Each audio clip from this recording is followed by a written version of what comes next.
हिंदी साहित्य के महान कवि थे। इन्होंने महर्षि वाल्मीकि द्वारा संस्कृत में रचित रामायण का रामचरितमानस नाम से अवधी भाषा अनुवाद किया। तुलसीदास जी की हस्तलिपि बेहद सुंदर थी। उनके जन्म स्थान राजापुर के एक मंदिर में श्री रामचरितमानस के अयोध्या कांड की एक प्रति अब भी सुरक्षित रखी हुई है। तुलसीदास जी को वाल्मीकि जी का कलयुगी अवतार भी माना गया है। रामचरितमानस महाग्रंथ को उत्तर भारत में बड़े ही पवित्र मन से और भक्ति भाव से पढ़ा जाता है।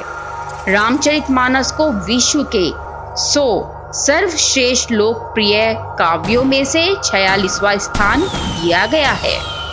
तुलसीदास जी भक्ति काल की सगुण भक्ति धारा की राम भक्ति शाखा के प्रतिनिधि कवि हैं।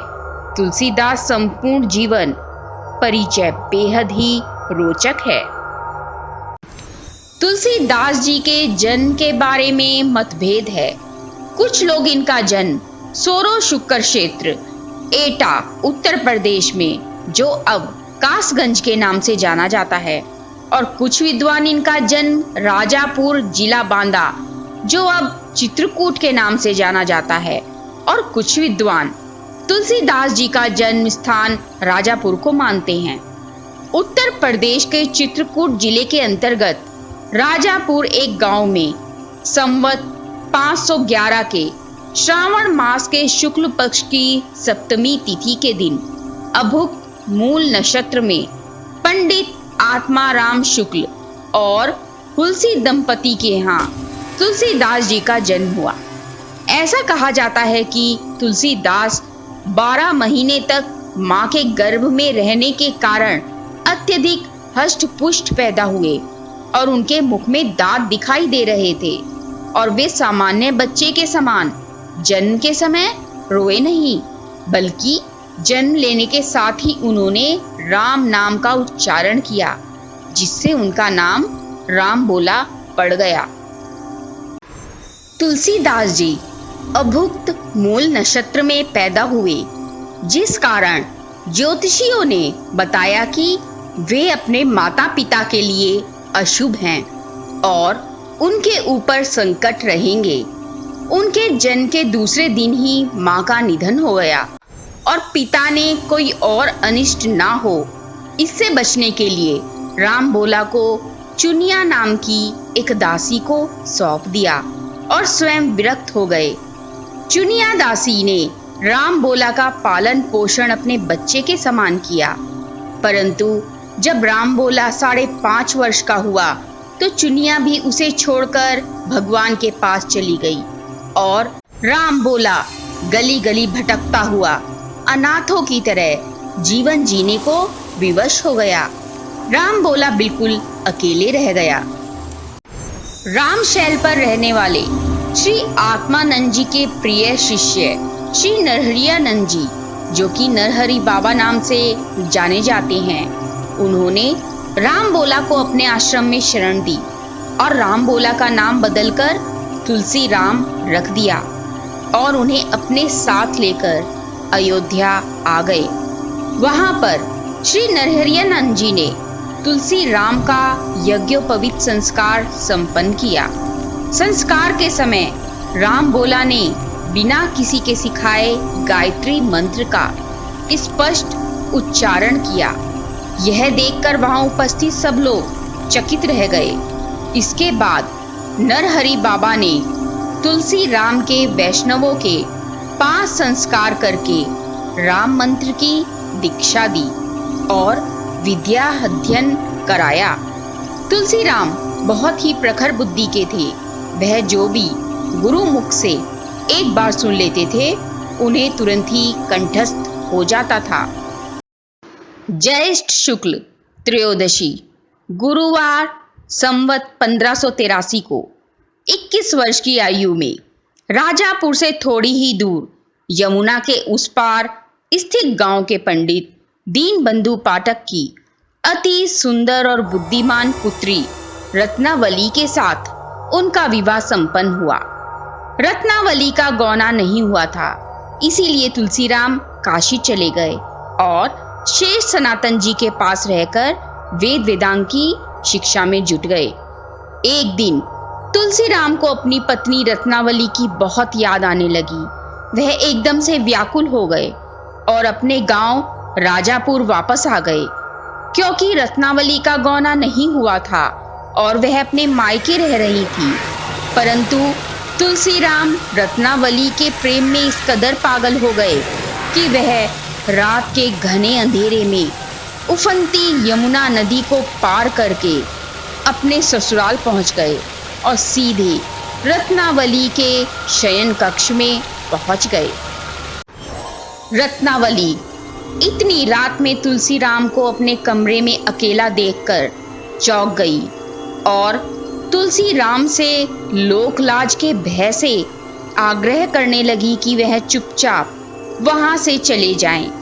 परंतु तुलसीराम पर रत्नावली की किसी भी कोई बात का असर दिखाई नहीं पड़ रहा था, जिस कारण रत्नावली उनकी जिद से खिंच गई और क्रोधित होकर स्वरचित एक दोहे के माध्यम से उन्होंने तुलसीराम से कहा, अस्थि चर्म में देह यह, तासो ऐसी प्रीति, नेकू जो होती राम से, तो काहे भवभीत। इसका अर्थ है, हार्ड मांस के शरीर से आप जितना प्रेम करते हैं, अगर उसका आधा प्रेम आप भगवान राम से कर लो तो भवसागर से पार हो जाओगे। रत्नावली का यह दोहा सुनकर तुलसीराम तुलसीदास बन गए और रत्नावली को उनके पिता के घर ही छोड़कर वे अपने गांव राजापुर लौट आए। परंतु वहां आकर उन्हें पता चला कि उनकी अनुपस्थिति में उनके पिता का देहांत हो गया है और पूरा घर नष्ट हो चुका है। इस बात का उन्हें बेहद दुख हुआ। तुलसीदास ने पूरे विधि विधान से अपने पिता का श्राद्ध किया और गांव में रहकर भगवान राम की कथा सुनाने लगे और राम भक्ति में लीन हो गए। तुलसीदास जी कुछ समय राजापुर रहने के बाद काशी चले गए और वहां पर राम कथा सुनाने लगे। एक दिन जब वह कथा सुना रहे थे तब उन्हें एक प्रेत मिला जिसने मनुष्य का वेश धारण कर रखा था। उसने तुलसीदास जी को हनुमान जी का पता बताया। तुलसीदास हनुमान जी से मिले। उन्होंने भगवान राम के दर्शन के लिए हनुमान जी से प्रार्थना की। तब हनुमान जी बोले, तुम्हें चित्रकूट में भगवान राम के दर्शन होंगे। यह सुनकर तुलसीदास चित्रकूट पहुंचकर राम घाट पर रहने लगे। एक दिन जब वह प्रदक्षिणा कर रहे थे तब उन्होंने दो बड़े ही सुंदर राजकुमार घोड़ों पर सवार होकर धनुष बाण लिए जाते हुए देखा। तुलसीदास जी उन राजकुमारों को देखकर आकर्षित हुए, परंतु उन्हें पहचान न सके। हनुमान जी ने आकर तुलसीदास को बताया कि ये राजकुमार और कोई नहीं, भगवान राम हैं। तुलसीदास जी को बहुत पश्चाताप हुआ, परंतु तब हनुमान जी फिर बोले कि तुम्हें श्री राम के दर्शन सुबह सवेरे फिर से होंगे। मौनी अमावस्या बुधवार के दिन भगवान राम पुनः प्रकट हुए और एक बालक का रूप बनाकर तुलसीदास जी के पास आए और कहने लगे, बाबा चंदन चाहिए, क्या आप हमें चंदन दे सकते हैं? तुलसीदास जी उन्हें फिर ना पहचान सके। अब हनुमान जी ने सोचा कहीं इस बार भी तुलसीदास धोखे में ना रह जाए, इसलिए वे एक तोते का रूप धरकर आए और उन्होंने यह दोहा कहा, चित्रकूट के घाट पर भई संतन की भीड़, तुलसीदास चंदन घिसे तिलक देत रघुवीर। भगवान राम के दर्शन पाकर तुलसीदास जी अपनी सुध-बुद्धि भूल बैठे और भगवान राम ने खुद अपने हाथ से चंदन लेकर तुलसीदास जी के मस्तक पर लगाया और अंतर्ध्यान हो गए। श्री रामचरितमानस संवत 1631 को प्रारंभ हुआ। देवयोग से उस वर्ष रामनवमी के दिन वैसा ही योग आया जैसा त्रेता युग में राम जन्म के दिन था। उस दिन प्रातःकाल तुलसीदास जी ने श्री रामचरितमानस की रचना प्रारंभ की और 2 वर्ष 7 महीने और 26 दिन में यह अद्भुत ग्रंथ संपन्न हुआ। संवत 1633 के मार्गशीर्ष शुक्ल पक्ष में राम विवाह के दिन 7 कांड पूरे हो गए और तुलसीदास जी काशी वापस आ गए। तुलसीदास जी ने भगवान विश्वनाथ माता अन्नपूर्णा को श्री रामचरितमानस सुनाई और रात में अपनी पुस्तक विश्वनाथ मंदिर में रख दी। जब सुबह मंदिर के द्वार खोले गए तो पुस्तक पर लिखा पाया गया सत्यम शिवम सुंदरम, जिसके नीचे भगवान शिव की सही थी। जब वहां पर उपस्थित लोगों ने सत्यम शिवम सुंदरम की आवाज अपनी कानों से सुनी, तब यह सब देखकर काशी के पंडित ईर्ष्यावश तुलसी जी की पुस्तक को नष्ट करने का प्रयास करने लगे। उन्होंने रामचरितमानस को चुराने के लिए 2 चोर भेजे। जब चोर तुलसीदास जी की कुटी के पास आए तो उन्होंने देखा 2 बड़े ही श्याम सुंदर और गौर वर्ण के युवक कुटिया के बाहर पहरा दे रहे हैं। उनके दर्शन करते ही चोरों के मन में पवित्र भाव जाग गए और उन्होंने चोरी करना छोड़ दिया और भगवान के भजन में लग गए। जब तुलसीदास जी को इस बात का पता चला तो उन्हें बेहद दुख हुआ कि भगवान को उनकी वजह से कितना कष्ट हो रहा है।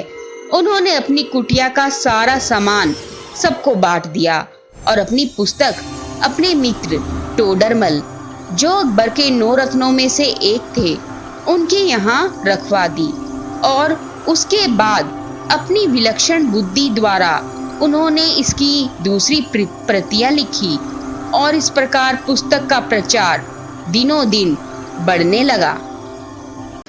काशी के पंडितों को अब कोई और उपाय नहीं सूझ रहा था। तब उन्होंने महापंडित श्री मधुसूदन सरस्वती जी से प्रार्थना की कि वह रामचरितमानस को देखकर अपनी सम्मति दें। जब मधुसूदन सरस्वती जी ने उस पुस्तक को देखा तो उन्होंने बहुत प्रसन्नता प्रकट की और उस पर अपनी टिप्पणी भी लिखी। आनंद कानने ह्रास मंजिगमस तुलसी तरु, कविता मंजरी भांति राम भ्रमर भूषिता।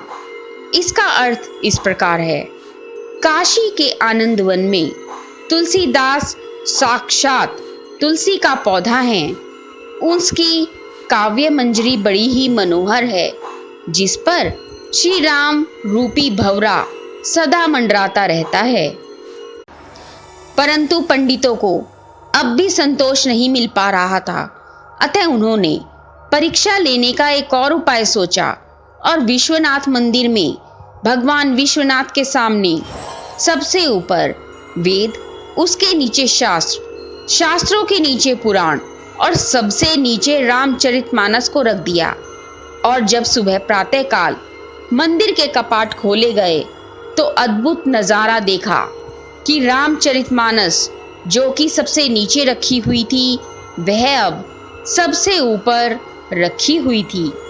यह देखकर पंडित बहुत ही शर्मिंदा हुए और उन्होंने तुलसीदास जी से क्षमा मांगी। तुलसीदास जी काशी के प्रसिद्ध अस्सी घाट पर रहने लगे और एक रात कलयुग मूर्त रूप धरकर उनके पास आया और उन्हें पीड़ा पहुंचाने लगा। तुलसीदास जी ने हनुमान जी को याद किया।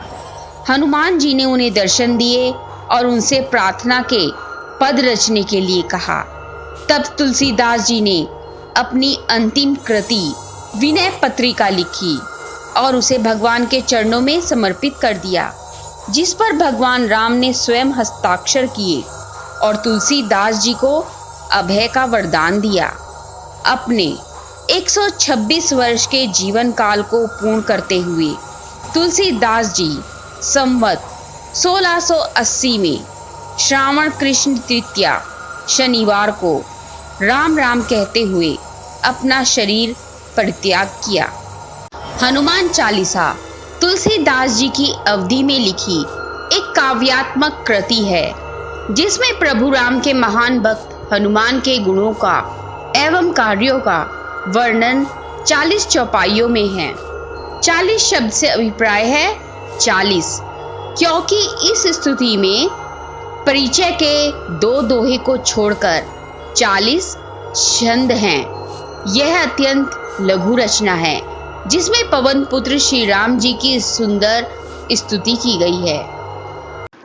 एक बार बादशाह अकबर ने तुलसीदास जी को अपने दरबार में बुलाया और कहा कि मुझे भगवान श्री राम से मिलना है। तुलसीदास जी बोले, भगवान श्री राम सिर्फ अपने भक्तों को ही दर्शन देते हैं। तुलसीदास जी की यह बात सुनते ही अकबर ने अहंकारवश होकर तुलसीदास को कारागार में डलवा दिया।